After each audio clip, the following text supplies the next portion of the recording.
अंधी का बेटा। एक कस्बे में एक विधवा अंधी औरत रहती थी। उसका एक बेटा था जिसके पालन पोषण की सारी जिम्मेदारी उसके कंधों पर थी। वह अपने बेटे को पढ़ा लिखा कर एक बहुत बड़ा आदमी बनाना चाहती थी, इसलिए उसने उसका दाखिला कस्बे के सबसे अच्छे स्कूल में किया।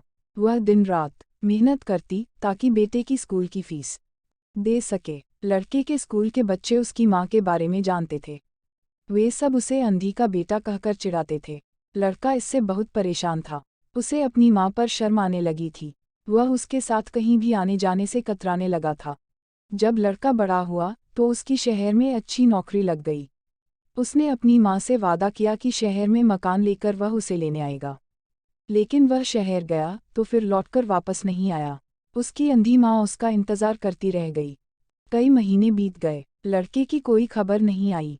अंधी एक दिन उससे नहीं रहा गया और वह बेटे से मिलने शहर पहुंच गई। पूछते पूछते वह बेटे के ऑफिस पहुंची। वहां सिक्योरिटी गार्ड ने उसे रोक दिया। अंधी औरत ने गार्ड को अपने बेटे का नाम बताया और बोली कि उससे जाकर कह दो कि गांव से कोई मिलने आया है। गार्ड ने जाकर उसके बेटे को बताया। बेटे ने ऑफिस की खिड़की से देखा तो उसे अपनी माँ गेट के बाहर खड़ी नजर आई। वह ऑफिस में सबके सामने अपनी माँ की वजह से शर्मिंदा नहीं होना चाहता था। उसने कहला दिया कि वह ऑफिस में नहीं है। अंधी औरत वहां से चली गई। शाम को वह लड़का ऑफिस से घर जाने के लिए निकला। रास्ते में एक जगह काफी भीड़ जमा थी। वह अपनी गाड़ी रोककर भीड़ के पास पहुंचा और तो बीच सड़क में अपनी माँ को मारा पाया। उसके हाथ में एक चिट्ठी थी जिसमें लिखा था, बेटा, बड़े दिन हो गए थे, तेरी कोई खबर नहीं मिली। चिंता हो रही थी इसलिए तुझसे मिलने चली आई। तू तो अब बड़ा आदमी बन गया है। तुझसे मिलना अब शायद मुझ गरीब की किस्मत में नहीं, लेकिन मैं बहुत खुश हूँ तेरे लिए।